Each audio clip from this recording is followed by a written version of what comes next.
Senhor esteja convosco. Ele está no meio de nós. Proclamação do Evangelho de Jesus Cristo segundo Lucas. Glória a vós, Senhor. Naquele tempo disse Jesus a seus discípulos: é inevitável que aconteçam escândalos, mas ai daquele que produz escândalos. Seria melhor para ele que lhe amarrassem uma pedra de moinho no pescoço e o jogassem no mar, do que escandalizar um desses pequeninos. Prestai atenção: se o teu irmão pecar, repreende-o. Se ele se converter, perdoa-lhe.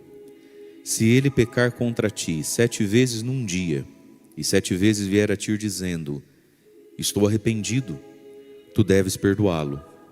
Os apóstolos disseram ao Senhor: Senhor, aumenta a nossa fé. O Senhor respondeu: se vós tivesseis fé, mesmo pequena como um grão de mostarda, poderíeis dizer a esta amoreira: arranca-te daqui, planta-te no mar, e ela vos obedeceria. Palavra da salvação. Glória a vós, Senhor. Irmãos e irmãs, esse versículo tão famoso: se vós tivesseis fé, mesmo pequena como o grão de mostarda, poderia dizer para a amoreira: lança-te daqui, planta-te no mar. A fé pequenina como o grão de mostarda, que pode grandes coisas. Este versículo tão famoso e usado para tantos motivos, ele está, num primeiro momento, dentro de um contexto imediato que é o perdão e o escândalo. Porque talvez a grande amoreira da nossa vida a ser removida, e que só a fé pode remover, é justamente a dor do coração, né? De se sentir injustiçado, se sentir ofendido, enfim, a dor do coração diante de um escândalo, de algo que frustra, que faz alguém decair no nosso conceito. Isso também é uma ferida que a gente carrega dentro de nós, quando a gente sabe ou tem contato com uma miséria que nos surpreende da parte de alguém que a gente não imaginava aquilo. Então todos nós temos muitas amoreiras na vida, mas talvez a maior delas é justamente a amoreira do perdão. Se a gente olhar para a nossa vida, a gente vai ver que a gente já superou muita coisa, a gente passou por muita coisa, a gente removeu muitas montanhas da nossa frente. Você possivelmente saiu de situações que você nunca imaginou que ia sair, né? E conseguiu sair. E o que é que não sai da nossa vida? Lá na frente, depois de tudo que a gente já superou, passou, deu a volta por cima, o perdão. O perdão ainda não foi dado, a mágoa está ali, o ranço, não é isso? Aquela pergunta do por que fez, eu não consigo entender. Então, possivelmente, a maior amoreira que a gente tem na vida é a falta do perdão. E toda necessidade de perdoar é uma necessidade de superar o escândalo. Por que eu não consigo te perdoar? Porque me escandaliza, me surpreende o que você fez, né? Me deixa assim perplexo e sem chão a sua capacidade de fazer tal coisa. Conforme a gente vai vivendo e amadurecendo, né? Seja testemunhando a vida dos outros, seja experimentando a nós mesmos, a gente deveria ser menos escandalizável. Tanto que Jesus disse que quem é que se escandaliza? Os pequeninos. Então esse evangelho tem 2 lados. Primeiro, a gente precisa cuidar da nossa vida para não produzir escândalo, porque tem gente que é pequenina na fé, pequenina na compreensão das coisas, ele é frágil. Então eu posso destruir a fé de alguém, né? Mas ao mesmo tempo Jesus está dizendo que quem é que se escandaliza? O pequenino. Então tem 2 lados aqui na moeda, né? O que escandaliza não deveria escandalizar, mas o escandalizado também precisa olhar para si. Por que eu sou tão escandalizado? E aí tem gente que passa uma vida escandalizado com alguém, assustado, assim, revoltado com o pai que teve. Quantas pessoas estão já na idade madura, já estão idoso, e 60 anos depois, eu sou escandalizado do pai que tive, porque aquele pai bebeu, traiu minha mãe, enfim. Será que a gente não consegue nunca deixar de ser pequenino? E o que é que nos deixa maiores e menos escandalizáveis? Sem mudar o nome das coisas. Pecado é pecado, mas já não me escandaliza mais, já não derruba mais a minha fé, já não desfoca nem desmotiva a minha busca por Deus. O que me tira da condição de pequenino? O que me deixa mais adulto? A caridade e a fé. Caridade e fé andam juntas, né? Não tem uma coisa sem a outra. Porque senão, meus irmãos, a gente vai se tornando uma pessoa infantilizada a vida inteira, né? E quantas vezes a gente já disse um para o outro: ai fulano, tá bom, faz tanto tempo isso é tão comum, isso é tão corriqueiro, você nunca viu isso no mundo, né? Isso aí nunca aconteceu com ninguém. Quer dizer, a gente amadurece não para mudar o nome das coisas. A gente amadurece não para chamar de certo aquilo que é errado, porque aquilo que é errado. Mas à medida em que a gente cresce na fé, na maturidade, na caridade, meio que assim, nada nos assusta muito, né? Lembra quando Pedro foi prometer para Jesus: Senhor, um vai te trair, eu nunca, eu estou pronto para morrer com o Senhor, né? Aí Jesus olha para Pedro e fala: você está pronto para morrer comigo, Pedro? Certeza mesmo que você está falando?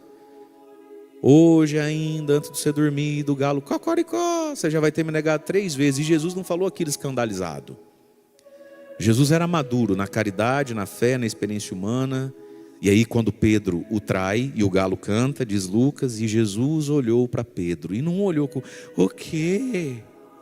Pedro, você, todos menos você, Pedro. Jesus não ficou escandalizado. Jesus sofreu a dor do que Pedro fez, sofreu pelo próprio Pedro, mas sem mais o escândalo. Então, meus irmãos, nós não somos convidados a nos tornarmos uma pedra de gelo, um poste insensível. Nada me dói, nada me fere. Porque quem nada me dói, nada me fere, também nada me alegra, né? E esse não é o caminho da vida.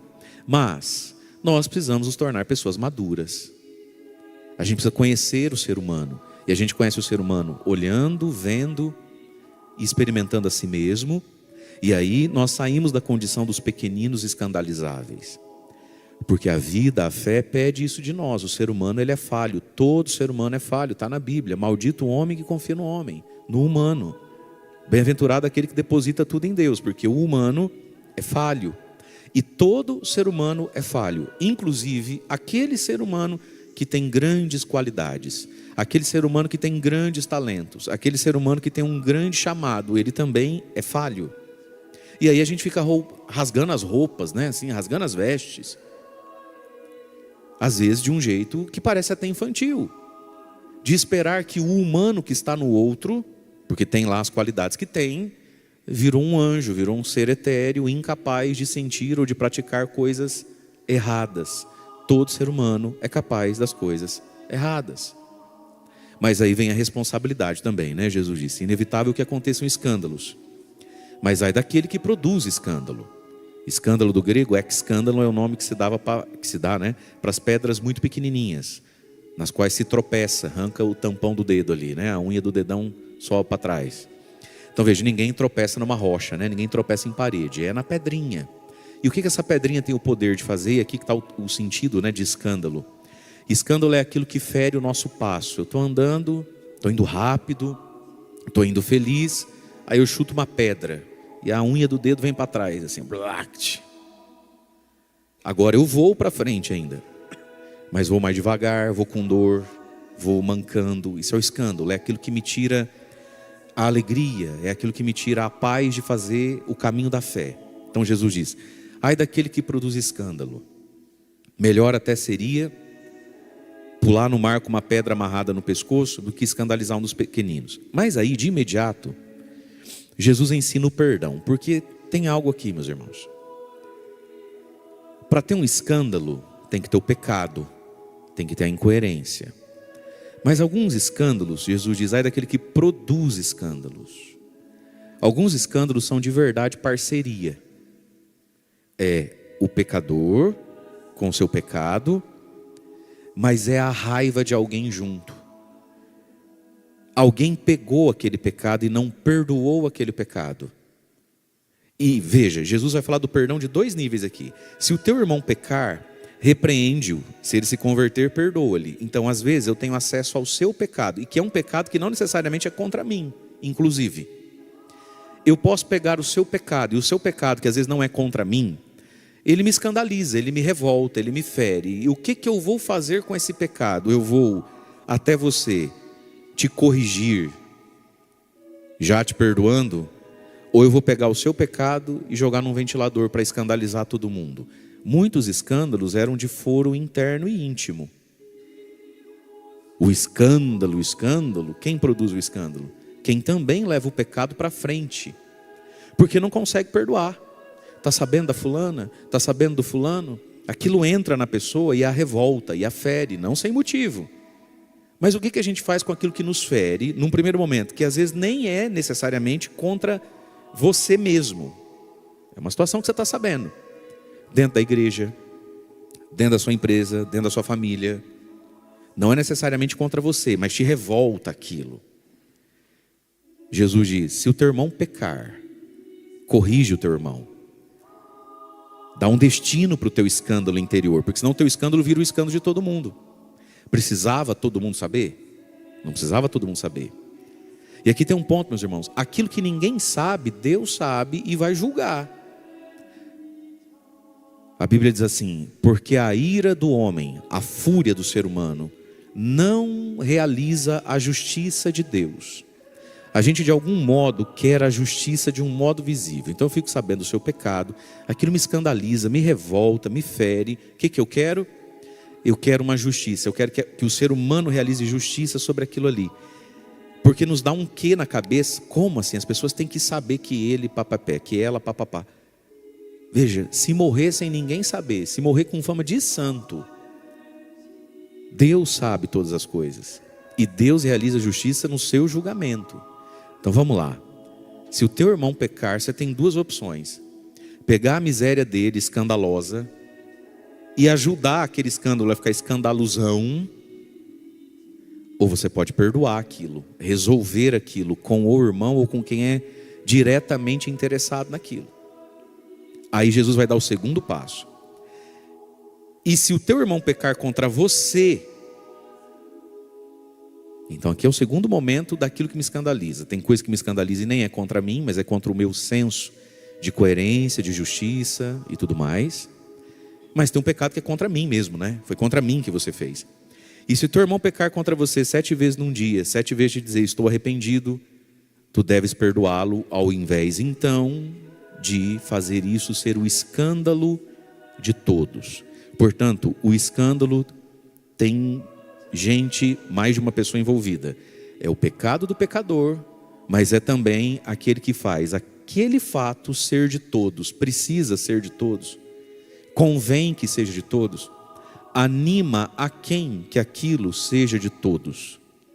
A gente tem que fazer essas perguntas. E aí quando a gente olha lá o Sermão da Montanha, Jesus vai dizer das bem-aventuranças, uma das bem-aventuranças: bem-aventurados os misericordiosos, porque encontrarão misericórdia. Às vezes, a miséria de alguém está na minha mão, caiu na minha mão, caiu no meu colo a tua miséria. Estou eu sabendo da tua miséria. Usar de misericórdia com a miséria, usar de misericórdia com o miserável. E Jesus diz, bem-aventurado quem age assim, encontrará misericórdia. Encontrará misericórdia da parte de Deus, né, no julgamento final, mas encontrará talvez de um modo misterioso misericórdia nessa vida. Porque é Deus quem também inspira e move os corações. E pode ser que lá na frente, eu que hoje tenho a sua miséria na mão, esteja com a minha miséria na mão de alguém. E aí inexplicavelmente essa pessoa usa de misericórdia comigo. Resolve deixar baixo, deixar quieto, não contar, não fazer disso um assunto para todo mundo. Me poupa, me preserva. Bem-aventurados os que usam de misericórdia, encontrarão misericórdia. Mas quem não usa de misericórdia, talvez não a encontre quando precisar da misericórdia. Então o escândalo tem dois lados aqui: pecador e comentador. Não sejamos, irmãos e irmãs, comentadores do pecado alheio. E sim, fere, machuca e revolta. Qual é o caminho? O perdão. E a gente precisa mudar na nossa cabeça que perdoar é dar razão, que perdoar é chamar de certo aquilo que era errado. Perdoar não é nada disso. Perdoar é tirar a ira, porque a ira do ser humano não realiza a justiça de Deus. E tem um Deus que realiza a justiça, né? E aí, diante disso, então, foi que os discípulos pediram: Senhor, então aumenta a nossa fé. Tem que ter muita fé para não pegar a vida do miserável e não jogar no ventilador. Tem que ter muita fé para ver o pecador ser tido por santo, por bom. Tem que ter muita fé para silenciar aquilo que só eu sei. Tem que ter muita fé para perdoar alguém 7 vezes. É aí então que os discípulos pedem: Senhor, aumenta a nossa fé. Só se o Senhor aumentar a nossa fé. E aí Jesus fala do poder extraordinário da fé. Ora, se vocês tivessem fé, mesmo que fosse pequenina como o grão de mostarda, poderias dizer a essa amoreira. Qual amoreira que eles estão conversando aqui? Perdoar de novo, não escandalizar os outros. Você poderia dizer para essa amoreira da tua fúria, da tua ira, da tua revolta, da tua mágoa, da tua miséria: arranca-te daqui, de mim, do meu contexto, do meu agora, e planta-te no mar. E Jesus está numa região que não tem mar quando ele fala isso. Então o mar ainda está longe, não é que o mar está ali, né? Eu não sei você, mas eu pelo menos por muito tempo li essa passagem, imaginava Jesus na beira de um mar, falando assim: arranca-te daqui, pula ali, ó. Não, não tem nem mar. Vai estar... Tá horas de viagem. Imagina a árvorezinha andando em direção ao mar, né? E ela vos obedeceria. Portanto, irmãos, a fé é algo de verdadeiramente muito poderoso, né? E esse poder é acessível a nós. A fé nos foi dada. Só que para a fé é preciso a sabedoria. E aí, ao longo dessa semana, da próxima, nós vamos ouvir sempre com primeira leitura o livro da sabedoria. E hoje a gente ouviu sabedoria 1:1, né? Amai a justiça, tendes bons sentimentos para com Deus, procurai-o com simplicidade de coração. Ele se deixa encontrar na sua sabedoria, para quem não fica exigindo prova, né? O pensamento perverso afasta de Deus, e a sabedoria não entra numa alma que trama o mal para o outro, nem mora com quem está se sujeitando ao pecado. Ela foge da astúcia. Com efeito, a sabedoria é o espírito que ama os homens. Olha que coisa linda isso. A sabedoria nos ama. A sabedoria é um dos dons do Espírito. É o fruto final dos dons do Espírito, que começa lá no temor de Deus, dos 7 dons do Espírito Santo. Mas, ao mesmo tempo, a sabedoria é o próprio Jesus. Esse livro da Bíblia, a sabedoria, canta louvores à sabedoria de Deus. Quem é a sabedoria de Deus? O verbo de Deus, Jesus. Então também é um grande louvor ao Cristo que viria. Cristo nos habita com a sua sabedoria. E aí nós rezamos no refrão do Salmo: conduzi-me no caminho para a vida, ó Senhor. Então a sabedoria do Senhor nos conduz num caminho para a vida. E hoje a igreja celebra São Leão Magno, que foi Papa no século V, Papa do ano 441 a 461, se eu não me engano é isso. E é dos pouquíssimos santos da igreja que tem o título de Magno, pela sua magnitude, pela sua importância naquele momento, e que daí ecoa para a história da igreja. São Leão Magno era monge, e ele a muito custo aceitou ser bispo de Roma. E o bispo de Roma é o Papa daí, né? Porque ele, enfim, num primeiro momento ele não se via nesse papel. Mas Jesus disse, né? Não se pode esconder a cidade construída sobre um monte. E ele a muito custo, de tanto ser chamado, aceitou. Foi um momento muito difícil da igreja e da própria civilização. Foi o tempo, a época dos bárbaros, das invasões dos bárbaros no Ocidente, no Império Romano, quando o Império cai e vai abandonando todas as coisas, né? Então era um tempo de muita barbárie mesmo, de muito crime, de muita pobreza, de muitas pestes, pragas. E ele foi chamado, né, por Deus e pelo povo, pela igreja, para essa missão de governar a igreja. E também de lutas internas dentro da igreja. E tempo de heresias. E apesar de já ter havido no dia, né, na época dele, o concílio de Éfeso, que tinha declarado aquilo que a gente crê, que Jesus Cristo é verdadeiro Deus, verdadeiro homem, havia muita confusão a respeito da pessoa de Jesus. E nós cremos nisso. Jesus é uma pessoa só. Não tem duas pessoas. Ele é uma pessoa que tem duas naturezas, verdadeiro Deus, verdadeiro homem. E isso não é disfarçado em Jesus. Não é que Jesus é um Deus que se disfarça de homem, mas também, né, ele é Deus, né? Por isso que ele é bom assim, né? Enfim, verdadeiramente homem, verdadeiramente Deus. Enfim, foi um tempo difícil da igreja, das questões da fé, mas também das questões do próprio povo, da miséria, das lutas, né? E à época dele havia um homem que era o imperador, o chefe de um povo bárbaro chamado Hunos. O povo chamava Hunos. E o seu líder se chamava Átila. E Átila, à época, era tido pelo povo, assim o povo dizia de Átila, que Átila era o flagelo de Deus, o castigo de Deus. E havia uma crença que o mundo ia acabar. E qual era a maior prova que Jesus ia voltar e que esse mundo acabou? Não era o tornado, não era o tufão, não era a chuva, não era nada. Era o Átila. Esse homem foi tão perverso, ele foi tão mau, ele foi tão sanguinário. Por onde ele e o seu exército passava, a destruição era total, né? E havia também um dito popular, que também entrou para a história, que era assim: onde o cavalo de Átila, que eles andavam a cavalo, né? Onde o cavalo de Átila põe a pata, nunca mais nasce grama. Que nem o cavalo dele, até o cavalo dele era endemoniado, era terrível.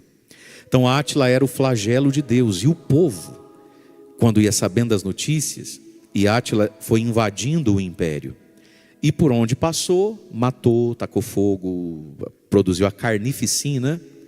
Então se tinha esse sentimento de que o mundo estava para acabar, que qualquer hora Jesus ia aparecer no céu.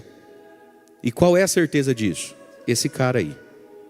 Ou Deus volta e põe fim na história e julga vivos e mortos, ou Átila põe fogo no mundo, porque era o que ele fazia. Então Átila chega às portas de Roma com o seu exército. E aí então o Papa Leão monta num cavalo e vai às portas, um pouquinho fora ali de Roma, e fica frente a frente, cavalo a cavalo, com Átila, o rei dos hunos, o flagelo de Deus, né? E eles ficam ali, isso é histórico, né? Alguns minutos conversando. Leão vira as costas, volta e fala para todo mundo se acalmar. Átila vira as costas, vai embora, ninguém nunca mais vê. E nós não sabemos, só Deus sabe, o que foi que conversaram naqueles 5 ou 10 minutos, que demoveu, que amedrontou, a gente não sabe o que aconteceu, com Átila, o pior homem que a terra já viu, que foi embora. E ali Roma começa a ser reconstruída, ao redor da fé, da igreja, né, dos mosteiros, aquele tempo de miséria e de flagelo. São Leão Magno teve diante de si uma montanha e uma amoreira, né, chamado Átila. Mas por primeiro, uma montanha e uma amoreira chamado ser bispo, ser papa. Ele era monge, olha que sossego. Acho que ele falou, meu Deus do céu, né? O que eu vou fazer nessa vida? Governar tudo isso. E foi um homem que realmente fez muito bem à igreja, não só por esses fatos que mencionei, mas também por tantos outros. O episcopado dele, o papado dele foi longo e muito frutífero. Essas foram as amoreiras de São Leão Magno. Cada um de nós tem as suas, e independente de qual seja a sua, qual seja a minha, uma amoreira comum a todos é a amoreira e a montanha do perdão e do escândalo. Então peçamos hoje, queridos, que o Senhor nos dê uma graça, a graça de ter uma fé que remove os nossos escândalos, que Deus nos preserve deles, que Deus nos preserve de ter parte no escândalo, seja em qual personagem a gente queira ocupar da história escandalosa, que Deus nos livre disso, né? E que a gente saiba usar de misericórdia para com quem caiu. Louvado seja nosso Senhor Jesus Cristo. Para sempre seja louvado. Oremos. Senhor, governai com bondade a vossa igreja, alimentada nesta santa ceia, para que, conduzida por vossa mão poderosa, cresça na liberdade e permaneça firme na integridade da fé. Por Cristo nosso Senhor. Amém. O Senhor esteja convosco. Ele está no meio de nós. Por intercessão de São José, da bem-aventurada Virgem Maria, desça sobre vós a bênção do Deus Todo-Poderoso, Pai e Filho e Espírito Santo. Amém. Vamos em paz, que o Senhor nos acompanhe. Graças a Deus. E amanhã, Santa Missa, 6 da manhã.